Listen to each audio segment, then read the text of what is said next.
Pemirsa Asdiki TV yang dirahmati Allah Subhanahu wa Ta'ala, semoga kita selalu diberikan kesehatan serta panjang umur Allah Subhanahu wa Ta'ala. Dengan nikmat panjang umur serta kesehatan, kita mampu melaksanakan kewajiban yang telah Allah berikan dan perintahkan kepada kita.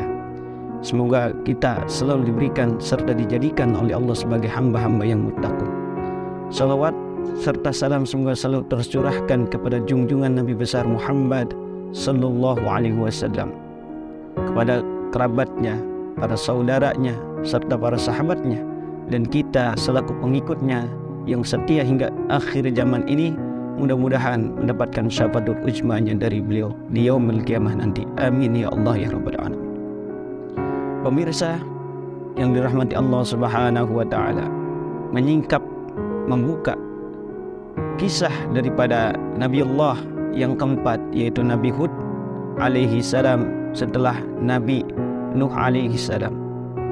Nabi Hud alaihi salam, beliau dilahirkan di kota Al-Aqab atau yang dikenal sebagai kota Hadramaut, di mana Al-Aqab ini terletak di antara kota Yaman dan Oman.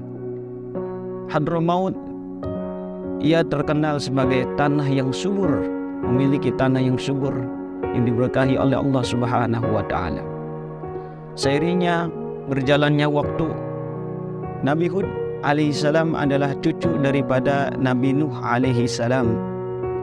Yakni Nabi Hud sering dikaitkan dengan kaum Ad, yang mana kaum Ad ini adalah kaum yang tertua dari sisa-sisa daripada kaumnya Nabi Nuh alaihissalam yang diselamatkan oleh Allah Subhanahu wa Ta'ala dari azab banjir yang sangat dahsyat.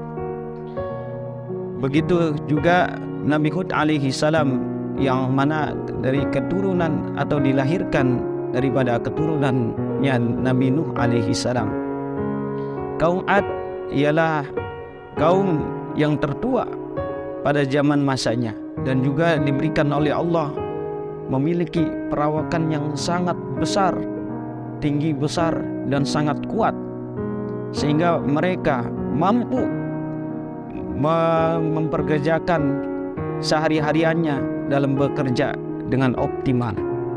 Kaum Ad diberkahi oleh Allah Subhanahu wa Ta'ala, di mana di tempatnya diberikan kesuburan ketika tanaman-tanaman menjadi subur, hewan ternak yang sangat banyak, dan lain-lain sebagainya yang diberikan oleh Allah Subhanahu wa Ta'ala, sehingga kaum Ad ini menjadi suatu kaum yang sangat kaya raya pada masanya. Bahkan kaum Ad bisa membuat suatu gedung-gedung yang belum ada pada zaman sebelumnya. Tetapi ada sesuatu yang membuat kaum Ad ini dilenakan oleh Allah Subhanahu wa Ta'ala, karena tidak mau bersyukur, karena mereka menganggap semua limpahan harta yang didapatkan olehnya, yang diperoleh olehnya, semata-mata hasil jerih payahnya sendiri, bukan melainkan hasil daripada Allah Subhanahu wa Ta'ala. Lalu diutuslah oleh Allah Subhanahu wa Ta'ala dari kalangan kaum Ad itu sendiri, yaitu Nabi Hud alaihi salam, untuk memberikan nasihat-nasihat, ajaran-ajaran agama Islam, agar mereka kaum Ad untuk kembali kepada jalan yang benar, bukan jalan yang untuk menyembah daripada selain Allah. Ketika masa zaman kaumnya Ad, yaitu kaum Nabi Hud alaihi salam, mereka menyembah daripada berhala-berhala yang memang yang telah disembah oleh nenek moyangnya mereka dahulu. Maka mereka tidak mengenal daripada Allah Subhanahu wa Ta'ala. Dan ketika diuduskan oleh Allah Subhanahu wa Ta'ala Nabi Hud alaihi salam, mereka tidak mau mempercayainya atas kebesaran dan kehadiran Allah Subhanahu wa Ta'ala. Nah, di sini dijelaskan di dalam surat Hud, Allah Subhanahu wa Ta'ala berfirman, Bismillahirrahmanirrahim, wa ila 'adin akhahum huda qala ya qaumi ibudullaha ma lakum min ilahin ghairu ya in antum illa muftarun ya qaumi la as'alukum alaihi ajra in ajriya illa 'alal ladzina fatarani afala ta'qilun. Yang artinya, dan kepada kaum Ad kami utus saudara mereka yaitu Hud. Dia berkata, wahai umatku atau wahai kaumku, sembahlah Allah, tidak ada Tuhan bagimu selain Dia, kamu hanyalah mengada-ngada. Wahai kaumku, aku tidak meminta imbalan kepadamu atas seruanku ini. Imbalanku hanyalah dari Allah yang telah diciptakan, yang telah menciptakanku. Tidakkah kamu mengerti? Dari sini Nabi Hud telah memberi nasihat kepada kaum Ad, tetapi kaum Ad tidak mau mempercayai daripada nasihat-nasihat Nabi Hud alaihi salam atas kebenaran dan kebesaran Allah Subhanahu wa taala. Sehingga mereka acuh tak acuh, mereka tetap melakukan kebiasaan-kebiasaan mereka, beribadah, menyembah daripada selain Allah, yaitu berhala yang telah disembah oleh nenek moyangnya terlebih dahulu. Sehingga mereka tidak mempercayai bahwa adanya Allah Subhanahu wa taala. Ketika terus-menerus Nabi Hud alaihissalam memberikan nasihat lalu ditolak oleh kaum Ad.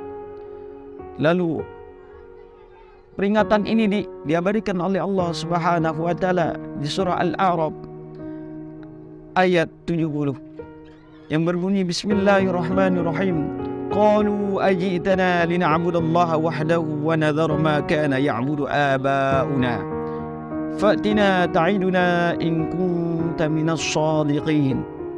Yang artinya mereka berkata, apakah kedatanganmu kepada kami agar kami hanya menyembah kepada Allah saja dan meninggalkan apa yang bisa disembah oleh nenek moyang kami? Maka buktikanlah ancamanmu kepada kami jika kamu benar. Surah Al-A'raf ayat 70. Dari perkataan kaum-kaum Ad kepada Nabi Hud alaihi salam, maka Allah membuktikan suatu ancaman bagi mereka, yaitu berupa kekeringan yang sangat panjang, sehingga lahan-lahan pertanian mereka hingga mengering, sehingga kaum Ad merasa gelisah, merasa resah atas kekhawatiran mereka karena kekeringan yang sangat panjang. Ditakutkan, dikhawatirkan mereka gagal panen ketika itu. Maka dari situlah Nabi Hud alaihissalam mengambil kesempatan untuk mengajak kaum Ad untuk kembali ke jalan yang benar, kembali kepada beribadah kepada Allah Subhanahu wa taala. Lalu apa yang dikatakan? Dikatakan di dalam surat Hud di ayat selanjutnya dari ayat 53, ayat 54 mengatakan bahwasanya penolakan daripada kaum Ad tersebut maka sudah diperingati oleh Nabi Hud alaihi salam tidak mempan, maka Allah Subhanahu wa taala mengirimkan bala bencana yang kedua kalinya, yaitu berupa apa? Berupa angin atau awan hitam serta angin yang sangat dahsyat dan dingin, sehingga bisa membinasakan kaum Ad pada masa tersebut. Ajab tersebut diabadikan oleh Allah Subhanahu wa taala di dalam surah Al-Haqqah pada ayat 6 dan 8 yang berbunyi bismillahirrahmanirrahim. Wa amma adun fa uhliku bi rihin sarsarin 'atiyah sakharaha 'alaihim sab'a layalin wa samaniyata ayyamin khusuman fataral qauma fiha sar'a ka'annahum a'jazu nakhlin khawiyah fahal tara lahum min baqiyah. Yang artinya, sedangkan kaum Ad mereka telah dibinasakan dengan angin topan yang sangat dingin. Allah menimpakan angin itu kepada mereka selama 7 malam 8 hari terus menerus. Maka kamu melihat kaum Ad pada waktu itu mati bergelimpangan seperti batang-batang pohon kurma yang telah kosong atau lapuk. Maka adakah kamu melihat seorang pun yang masih tersisa di antara mereka? Quran surat Al-Haqqah ayat 6-8. Pemirsa Sidika TV yang dirahmati Allah Subhanahu wa taala. Ketika kaum Ad dibinasakan oleh Allah yang tidak mau beriman kepada Nabi Hud alaihi salam, dan Allah Subhanahu wa taala dibinasakan oleh Allah dengan cara yang sangat sadis, yaitu dengan cara dikirimkannya awan yang sangat hitam legam serta angin puting beliung yang sangat dingin selama 7 malam 8 hari karena tidak mau beriman kepada Nabi Hud alaihi salam dan Allah Subhanahu wa taala. Oleh karenanya, setelah peristiwa tersebut, Nabi Hud alaihi salam diselamatkan oleh Allah dan pengikutnya diselamatkan oleh Allah di dalam bencana yang sangat besar tersebut. Ketika bencana yang terjadi dalam 7 malam 8 hari, Nabi Hud alaihi salam dan pengikutnya berada di dalam rumah tanpa merasakan bencana sedikit pun dari bencana tersebut. Sehingga Nabi Hud dan kaumnya yang pengikutnya yang setia kepada Nabi Hud selamat daripada azab yang begitu besar dari Allah Subhanahu wa taala. Lalu Nabi Hud dan pengikutnya berpindah tempat dari Al-Ahqaf, berpindah kepada Hadramaut yaitu di Yaman. Sehingga Nabi Hud dan pengikutnya memperbarui hidupnya, mereka tinggal di sana dengan berbahagia, dengan beriman kepada Allah Subhanahu wa taala.